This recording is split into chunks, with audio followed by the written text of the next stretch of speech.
Plataforma Sin Fronteras Media.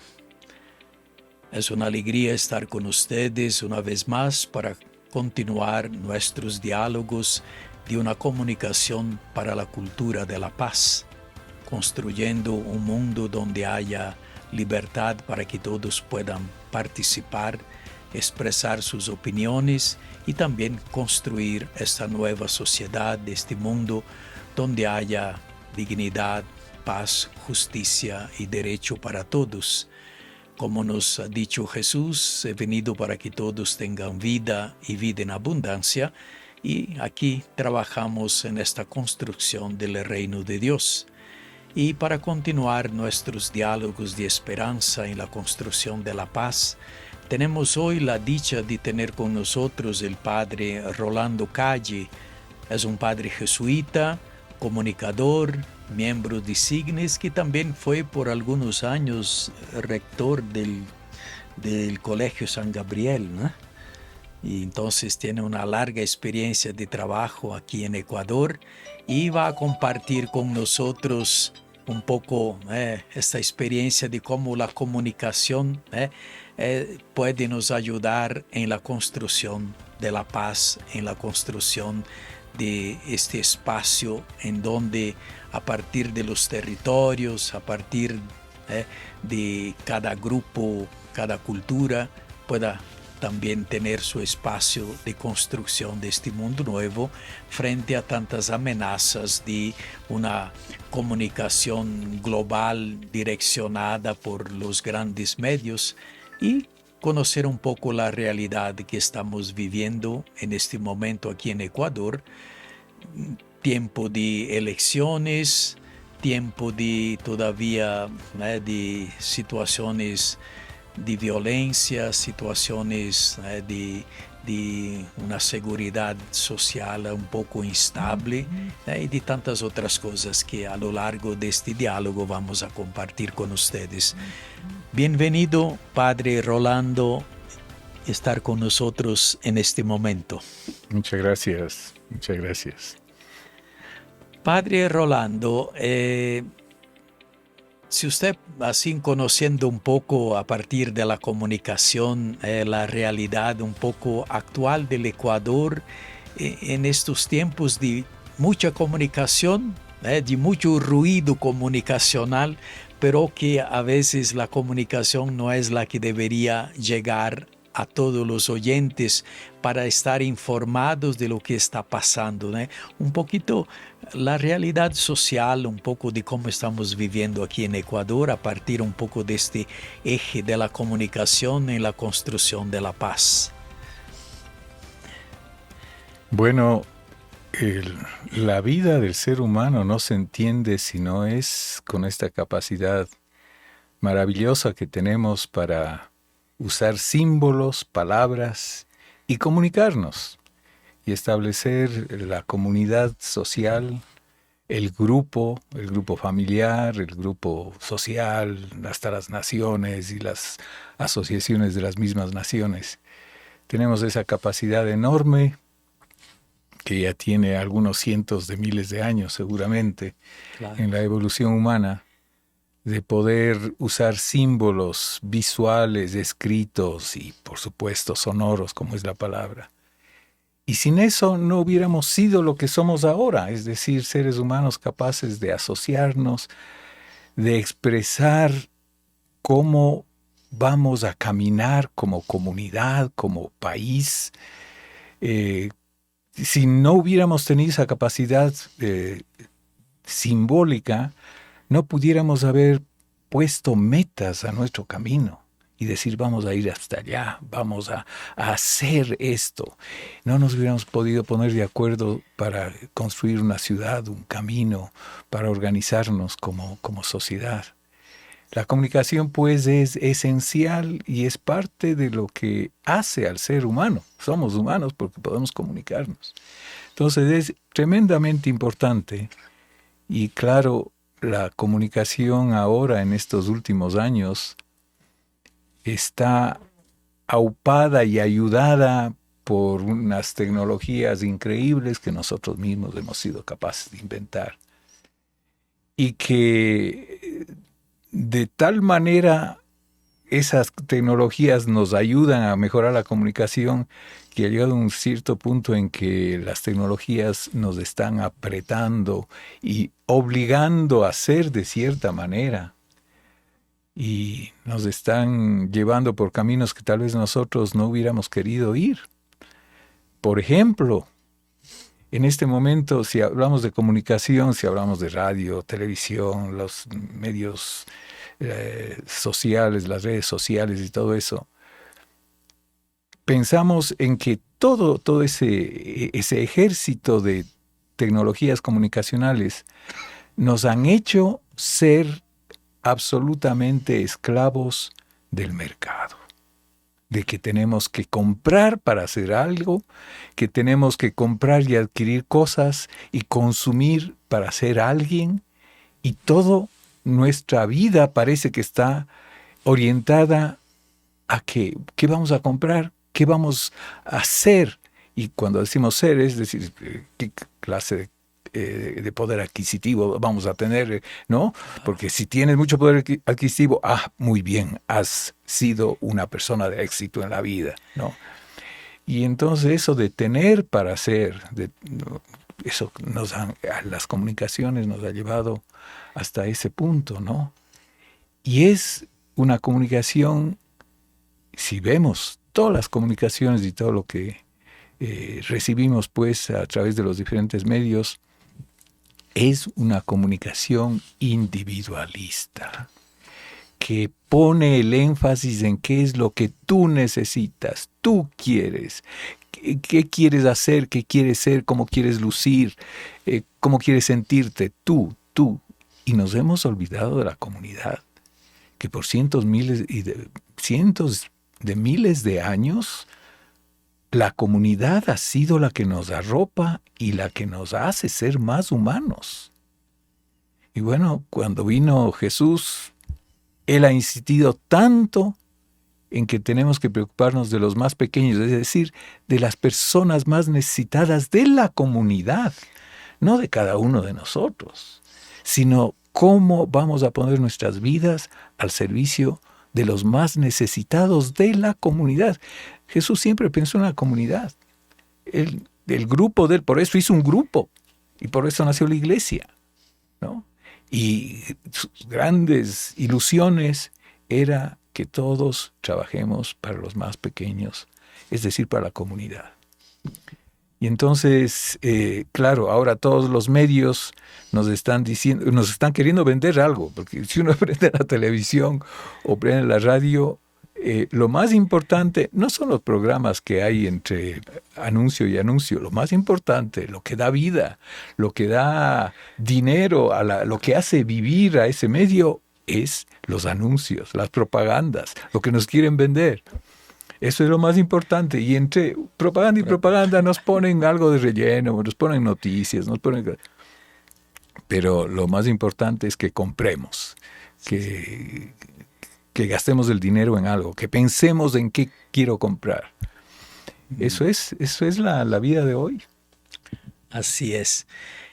No sé, partiendo un poco del contexto actual que estamos aquí en Ecuador, en este tiempo de elecciones, que ya no se hace tanta campaña electoral como se hacía hace algunos tiempos, sino a través de las redes sociales, de pasar, de vender una imagen de una política que no hace ver lo que está por detrás de la problemática, sino vender una imagen política que parece que no es que la gente a partir de eso toma conciencia de ayudar a la gente después a dar el voto. Entonces se presenta una imagen política vendida, porque detrás hay mucho dinero.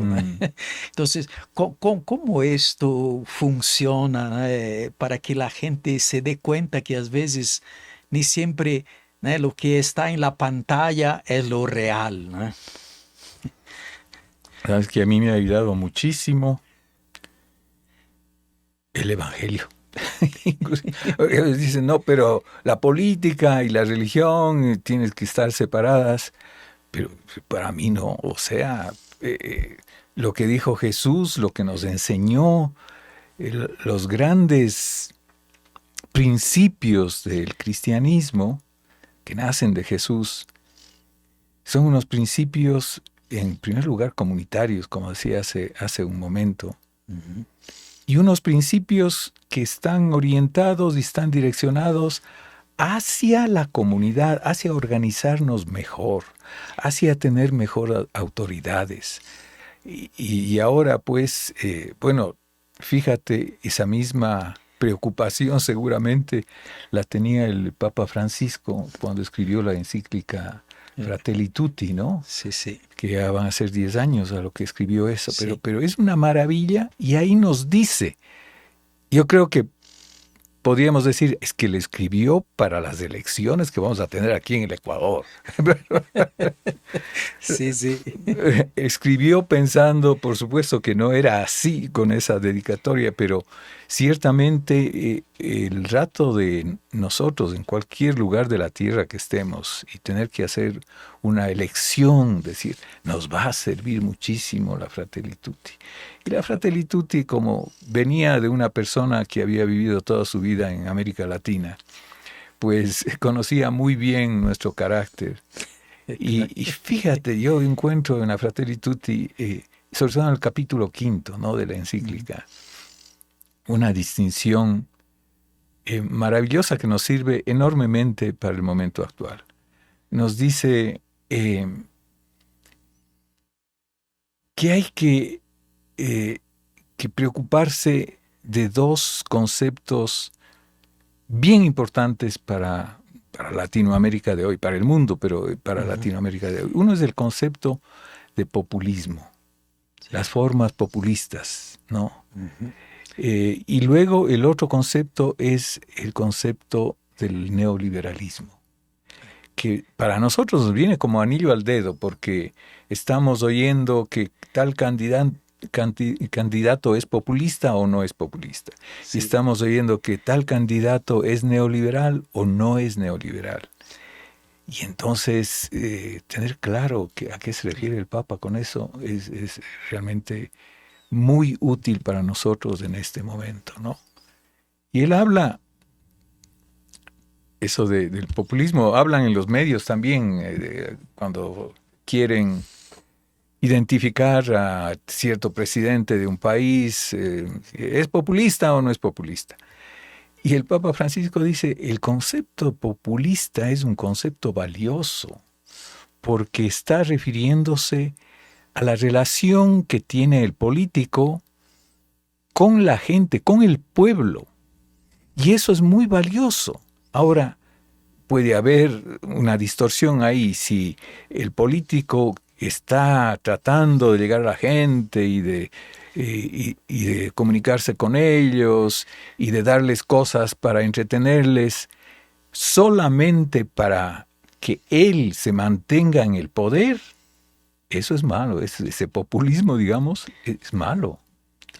Pero si es un populismo que no busca la permanencia en el poder, eso hay que mirarlo, porque es muy valioso que una persona tenga contacto con la gente de la periferia, con la gente que está en los barrios más pobres. Eso es muy importante. Alguien decía que si es que un político no conoce la periferia, no conoce el país, porque la realidad está en la periferia. Allí es donde están las grandes necesidades que tienen que ser llenadas inmediatamente. Ahí están las personas que van a luchar y a formar comunidades para conjuntamente salir de esas situaciones de pobreza o de falta de educación o de falta de salud. La periferia es importantísima para un político, ¿no? Entonces podemos también decir, oye, entonces una persona que ha tenido todo en su vida, un millonario que ha estado, ¿qué conoce del pueblo? Seguramente nada, no, es que no ha estado ahí, pero tenemos que buscar gente que conozca en profundidad lo que es el pueblo de Dios y sus necesidades. Sí, claro, porque eh, las redes sociales hoy a veces polariza un poco ciertas posiciones, ¿no? Hoy de derecha, de izquierda, ¿no? Y claro, y todo esto, no, los medios hoy no son instrumento para ayudar a la gente a conocer, a darse cuenta de lo que está pasando, ¿eh? Y se queda solo a veces la imagen, ¿eh? Que los medios publican, ¿eh? Entonces creo que sí, como usted compartía, ¿no? Si el político que se propone como candidato tiene un interés de un populismo de conocimiento, ¿no? De la realidad, entonces sí, junto con la gente, hay una participación en la construcción de esta sociedad, de la cultura, de la paz, de la vida. Entonces creo que sí, se puede trabajar en ese sentido, ¿no? Pero hay otro concepto tremendamente importante en la iglesia. Es decir, en las mismas palabras de Jesús, porque a veces me preguntan, bueno, ¿y cómo vamos a escoger por quién votar? Y ahí me vienen siempre las palabras de Jesús.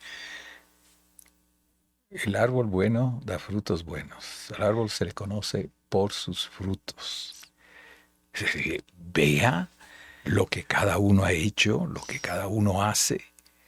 Y es que eso es la verdad que está inclusive fuera de nosotros, lo podemos constatar, ¿no? No es que a mí me gusta tal candidato, a mí me gusta, me parece simpático. No es cuestión de gustos ni ser simpáticos.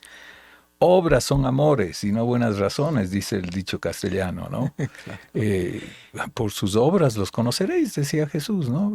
Eso tiene que guiarnos. Y claro, es que no me cae bien, o es que tenía un carácter así, pero bueno, vamos, hombre, si tú pides a un arquitecto y a un ingeniero que te construya un edificio, tú vas a ver si el edificio está bien construido, si está bien hecho, y pues vas a decir, bueno, esto está bien hecho, aquí tiene una fallita, pero está bien hecho. Y no vas a estar diciendo, es que el arquitecto tenía mal carácter, ¿no? O era mal hablado. Vaya a hacer un cuerno aquí. No. Por sus obras lo conoceréis, eso es bien importante, ¿no? Claro. En este contexto de comunicación, de la experiencia que usted tiene, un poco el mundo juvenil hoy que está muy metido en todas las redes sociales, en los TikTok de la vida, ¿cómo trabajar esto para construir esta cultura de la paz, la cultura de la vida? Eso era una preocupación bien fuerte, ¿sabes? Yo estaba enseñando en la universidad por casi 20 años y después fui a trabajar en colegios, en un par de colegios jesuitas aquí en el Ecuador, y estuve 16 años trabajando ahí con chicos, y preguntas como esta eran muy pertinentes. Sí. ¿Desde dónde comienzan los chicos a ver su vida, a entender el mundo? Y claro, nosotros los más viejitos, desde pequeñitos, nos enseñaron los conceptos y nos enseñaron qué es bueno y qué es malo. Y adentro de la iglesia, cuando nos metimos a nuestras congregaciones religiosas y dentro de la misma iglesia, los dogmas eran una cuestión tremendamente importante, ¿no? Uy, sí. Conceptos que nos iluminaban, digamos, para hacer nuestra vida de tal o cual manera. Los chicos de ahora no están basando su vida en conceptos, en reglas, en lo que es bueno y no es bueno.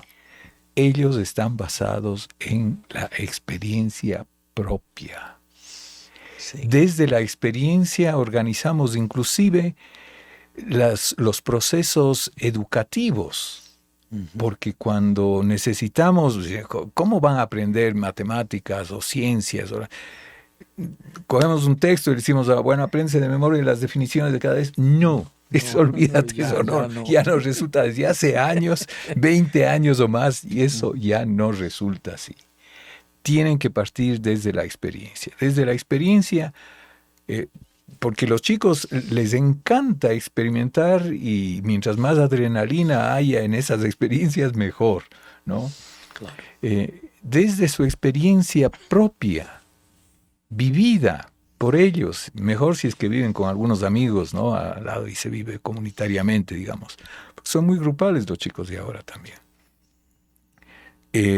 Si es que se parte de la experiencia, entonces pueden reflexionar sobre la experiencia.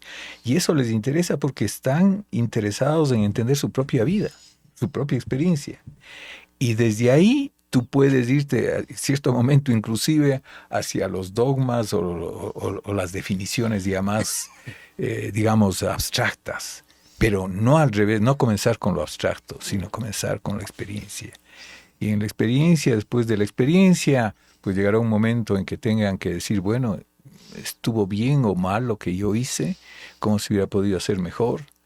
Es decir, tienen que hacer una evaluación de eso y luego una celebración. Los chicos de ahora celebran. Les encanta celebrar y cuando un cantante famoso llena un estadio de fútbol con 100,000 personas, los chicos están haciendo una celebración de su vida, de la amistad con los otros, de la música. Es una celebración. Y en todo proceso educativo tiene que haber una celebración. Después de que tú has experimentado, has vivido una experiencia, la has rumiado, has visto qué es lo que estuvo bien, estuvo mal, sacas tus conclusiones, aprendes y celebras la vida, ¿no? Ese proceso lo hemos transferido a la educación y a los colegios. Sí. Y ahora en los dos colegios en que yo he estado hemos tratado precisamente de trabajar por proyectos interdisciplinarios, ya no por materias, sino proyectos interdisciplinarios con profesores también trabajando en grupos sobre temas y conocimientos que los chicos pueden utilizar en su vida inmediatamente. Y esa es otra cosa que les cambia completamente la idea de un colegio. Porque antes íbamos al colegio, pero aprendíamos cosas que no nos iban a servir en la vida. En cambio, ahora se les garantiza a los chicos, se les dice, mira, todo lo que aprendas va a ser algo que puedas usar inmediatamente en tu vida, pero pasado mañana. Porque mañana vas a tener la evaluación final y todo lo demás, pero pasado mañana vas a poder usar eso en tu vida. Y los profesores planifican todos los proyectos interdisciplinarios precisamente para que así sea. Entonces los chicos se meten con alma, vida y corazón porque están viviendo, pues es la vida de ellos en definitiva lo que están examinando y desde ahí están aprendiendo. Claro, porque yo creo que se ampliando un poco esta cuestión de la educación, hoy el ambiente de la familia, como un niño de 5 años ya tiene su celular y como se decía, la cultura del individualismo que va construyendo una imagen de que yo sé, conozco, decido, hago, y a veces hay un cierto conflicto también en el ambiente familiar que no hay un diálogo, hay una comunicación que no es transversal, es más direccionada. Entonces creo que también ahí es un retos que tenemos de cómo trabajar todo esto, ¿no? Es un gran reto, en verdad. Ese es uno de los grandes retos de la educación ahora, de la educación escolar, el papel que juega la familia dentro del proceso educativo. Porque muchos papás dicen, no, yo ya estoy pagando para que le eduquen en el colegio, ya, ¿y para qué más? No me llamen, no quiero reuniones. Y no nos da resultado si vamos por ahí. No nos da resultado. Y sabemos que ahí falta encontrar la manera de enganchar a los padres de familia, porque la escuela es una familia y la familia es una escuela y tienen que estar juntos los dos trabajando, pero muy cercanamente. Digo, que los padres de familia se olviden de que no, pues yo ya pago y que ahí le eduquen. No, señor. La primera educación parte de la familia, de ahí parten los valores, de ahí aparte la manera de la socialización, cómo portarse con los otros, en fin. Y eso tiene que coincidir completamente con lo que hacemos en la escuela. Y si no, no va, no vale la pena. Ese es uno de los temas que todavía yo no he visto, todavía en ninguna parte hay experiencias mejores que otras, pero el sitio que ocupan los papás en la educación. En las ciudades, con gente de clase media, eso es un problema enorme. En el campo, en México, por ejemplo, que tienen otras maneras de educar, las familias intervienen mucho más en la educación de la gente. Y eso es maravilloso. Y es gente más campesina, más pobre, disque con menos educación, disque, pero, pero por ahí va la cosa, ¿no? La cuestión de la educación y la familia. En este contexto de familia, de jóvenes, dentro del mundo de la iglesia, es que el Papa Francisco últimamente, ¿no?, también ha ayudado mucho a crear toda esta conciencia, ¿no?, de la participación, de la escucha, ¿no? Pero a veces, no lo sé, como iglesia todavía en el mundo juvenil hoy estamos un poco, ¿cómo se dice? Ya perdón, con la tecnología de hoy que cada día cambia, nosotros creo que estamos todavía un poco atrasados en el sentido de que cómo llegar con el mensaje hoy, a la gente, a los jóvenes, como iglesia, cómo estamos. Ese es un tema bien importante que en Signis y en las organizaciones católicas de comunicación Sí. las hemos venido tratando desde hace 50 años, literalmente. Y esas preguntas son fuertes. Y bueno, para ponerlo en una cáscara de nuez, no es cuestión de dar mensaje, es cuestión de vivir al lado de y dar vivencias, convivir, dar vivencias a los jóvenes en una especie de comunidad primaria para que ellos tengan la vivencia del cristianismo y de lo que significa. De allí van a salir los mandamientos, de ahí van a salir la organización de la iglesia, de ahí va a salir el trabajo sacerdotal, pero primero tiene que ser una experiencia de comunidad, de cariño, de estar al lado del otro. Eso es lo que más echan de menos los chicos. Y cuando ustedes, seguro, cuando están en una parroquia que tiene un buen grupo juvenil, ¿qué es lo que les gusta a los chicos? No tanto lo que les dice el sacerdote, sino cómo es el sacerdote, cómo está al lado de ellos, cómo les oye, cómo les anima, cómo les corrige cuando tiene que corregirles, en fin, cómo les aconseja. Es decir, cuando hay una experiencia que le sirve al joven, que el sacerdote le ayuda a digerir y a darse cuenta de lo que está sucediendo. Eso es, por ahí va la cosa. Sí.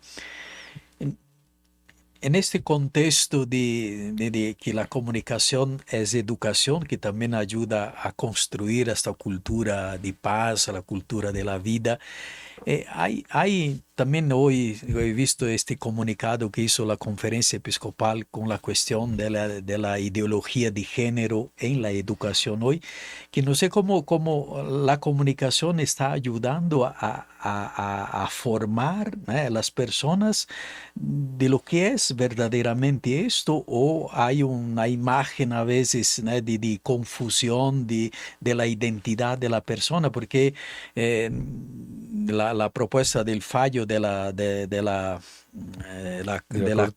corte, ¿no?, que un niño de 5 años puede ir en una notaría y cambiar la cédula de sexo, que uno dice, bueno, ¿cómo trabajar esta cuestión de la comunicación en estos ámbitos de que a veces la gente no es tan informada de esto, ¿no? Ese caso ciertamente es no se sostiene por ningún lado. ¿No? Y la iglesia, bueno, la iglesia, los obispos, porque la iglesia somos todos, ¿no? Claro. Los obispos están ahí como pastores que huelan a oveja. Tienen que ser pastores que huelan a oveja para que sean verdaderos pastores, Sí, según lo que dijo el Papa Francisco, ¿no? Los obispos tienen una tarea muy difícil, creo yo, porque cuando sale sale uno de estos temas, sobre todo relacionados con la sexualidad, eh, los obispos inmediatamente tratan de poner las cosas en su sitio, ¿no? Y lo que han sacado, lo que han dicho ahí, me parece a mí, bueno, ¿quién soy yo para juzgar si está bien o mal? Pero a mí me ha gustado, ¿no? Y tenían que hacerlo, ¿no? Pero con los obispos, como con todo líder, cualquier grupo de líderes de cualquier asociación grande, la coherencia y la coherencia siempre tiene que estar ahí. O sea, claro. está bien que reaccionen cuando sucede una cosa como estas, ¿no? Estuvo muy bien que reaccionen cuando esos 4 niños fueron masacrados, ¿no? Ujú. Pero así tiene que ser igual, ¿no? Cuando vemos que no hay justicia en este país, nuestro sistema de justicia está despedazado. Y eso, chévere, eso también deberíamos decir nosotros, no solo los obispos, sino los sacerdotes de las órdenes religiosas, las asociaciones religiosas, deberíamos decir algo. Necesitamos de urgencia un sistema de justicia justo, porque Sí, si no hay justicia, la democracia no existe. Si no hay justicia, estamos caminando hacia un fascismo reempacado, latinoamericano. Eh, es que si no hay justicia, y también hay algunos otros temas que realmente, si es que nosotros no decimos lo que hay que decir, pues la gente nos va a cobrar. Nos claro. va a decir, oye, pero ¿cómo así te preocupas tanto de la sexualidad? Que está muy bien que te preocupes de los niños de 5 años, pero no te has preocupado de tal y tal otro tema. Claro. Entonces, eso es muy difícil, el papel de los obispos es muy difícil, pero sí esperamos de ellos que también que sean coherentes con todo el ámbito, ¿no? No solo con un Ah, punto o 2 puntos, sí. 1.2, sí, sí, sí. Perdón. Para ir un poco así, eh, frente a lo que tenemos por delante, eh, a través de la comunicación, cómo construir esta sociedad de paz, y qué mensaje pasar a la gente para que así esté consciente de la responsabilidad que cada uno tiene en esta construcción del país, de la paz, para que no haya violencia, para que haya justicia, para que haya esta participación de todos, para que haya una democracia en donde todos tienen voz y vez para poder participar y construir esta paz. La primera palabra que se me ocurre a mí, el primer concepto, es educación. Sí, ¿Sabes? Que con educación puedes transformar profundamente un montón de estas cosas absolutamente importantes para la vida social. Eh, desde pequeñitos hemos intentado en algunos de nuestros colegios no hacer esto, pero todavía nos ha faltado mucho. Desde pequeñitos los chicos tienen que aprender a comunicarse entre ellos, tienen que aprender a, tienen que ser capaces de manifestar lo que sienten. Y los otros tienen que aprender a escuchar eso con respeto y a acoger a esa persona con esos sentimientos. Hay escuelas donde lo primero que hacen los niños de 3 años cuando llegan a la escuela, ahí tienen una serie de dibujitos que le llaman el emocionómetro. Y sí, son, y son caritas, una carita triste, la otra alegre, la otra con sorpresa, en fin, ¿no? Diferentes eh, caritas de sentimientos relacionados a sentimientos. Y entonces cuando van entrando los chiquitos les dice, oiga, ¿con cuál de estas caritas te identificas el día de hoy? ¿Qué es lo que estás sintiendo tú? Y entonces dice, con esta. ¿Y por qué? Y explica.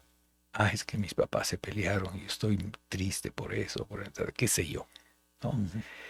Desde pequeñitos, cuando son un poco más grandes, ya se les enseña a hacer examen de conciencia, que los religiosos sabemos Claro, muy bien cómo sabemos mucho. hacerlo, pero a examinar, Sí, pero no diciéndoles, oiga, ¿qué pecados ha cometido hoy? No va por ahí la cosa.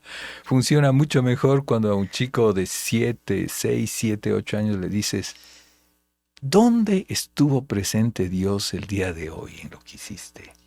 ¿Y dónde no estuvo presente? Eso lo comprenden inmediatamente y, y cogen lo fundamental de todo eso. sí. Y entonces, inclusive, yo he visto, porque he visto hacer examen de conciencia a chicos de cuarto de básica y hablar de eso en los campamentos. Los campamentos son geniales para educar, ¿sabes? Y entonces a la noche hacen examen de conciencia, este tipo de examen de conciencia. Ellos llaman la pausa ignaciana, Ajá. es algo que nos enseña San Ignacio Loyola y creo que es también tradición en muchas otras espiritualidades, ¿no? Eh, y entonces ahí es el momento de la reconciliación, ahí es el momento de comprender mejor lo que le está pasando al otro, ahí se forma comunidad. Cuando crecen un poco más, ya los chicos comienzan a debatir sobre qué es lo que quieren hacer con su vida y comienzan a hablar de sus objetivos de vida. Ya desde 11, 12 años, bueno, ¿qué sueñas? ¿Qué quieres ser? ¿Qué te gustaría? Es importantísimo eso. Y es importantísimo que haya comunicación entre ellos, que sepan parlamentar, que sepan escuchar. De hecho, este aspecto es de las cosas que mejor nos ha resultado en algunos colegios jesuitas, Sí. porque siempre se trabaja en grupos cooperativos. La palabra cooperativo está usada en el sentido técnico, ¿no? De lo Sí, que sí. es grupos cooperativos de Johnson y Johnson, estos de educadores Ujú. norteamericanos que hace unos 30, 40 años sacaron pues esta concepción de el aprendizaje cooperativo, es decir, en grupos siempre, son grupos de 4 personas, 3, 4, 5, pero por lo general 4 personas. Y todo el trabajo en la escuela, en el colegio, se realiza en grupo. Y entonces ellos aprenden a exponer su punto de vista y los otros aprenden a escuchar y replicar y conversar realmente hasta encontrar cuestiones de consenso, ¿no? Sí. Eh, y luego después, claro, se va eh, trabajando con los chicos su vocación realmente, lo que ellos quieren ser, su proyecto de vida. El proyecto de vida es muy importante, ¿no? Y sabes que bien llevado el proyecto de vida es un escudo contra las drogas, contra meterse en pandillas, porque cada uno tiene su proyecto de vida y sabe que si viene a proponerle algo que no está dentro de eso, le va a decir, no, yo estoy interesado en esta otra cosa. Claro. Entonces es muy importante, pero siempre está, hay un elemento comunitario que es imprescindible. Sí. Bueno, sí, para concluir nuestro diálogo hoy en esta construcción de la cultura de la paz, de la esperanza, de la vida, una palabrita final así a todos nuestros oyentes, todos los que nos acompañan a través de las redes sociales, de sí, que la esperanza en este año jubilar que estamos viviendo, como el tema nos ayuda, peregrinos de esperanza, sí, de que hay esperanza, de que sí es posible este mundo nuevo, el reino de Dios que Jesús estableció en medio de nosotros. Así, para encerrar este diálogo, Padre Rolando, una palabrita final.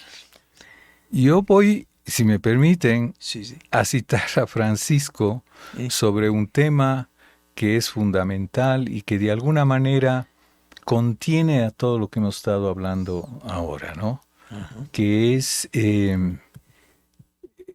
el tema de las ideologías, y en concreto, porque una ideología ensambla, abarca los anhelos, los sueños, los conceptos, los valores, abarca mucho de una persona humana y de un grupo de gente, ¿no? Las ideologías. Y el Papa Francisco, en la misma encíclica Fratelli Tutti, habla del neoliberalismo. Y dice, el neoliberalismo fomenta una cultura individualista, o sea, antievangélica, ya para comenzar, ¿no? Sí. Y luego dice, el pensamiento neoliberal es pobre y repetitivo y propone siempre las mismas soluciones.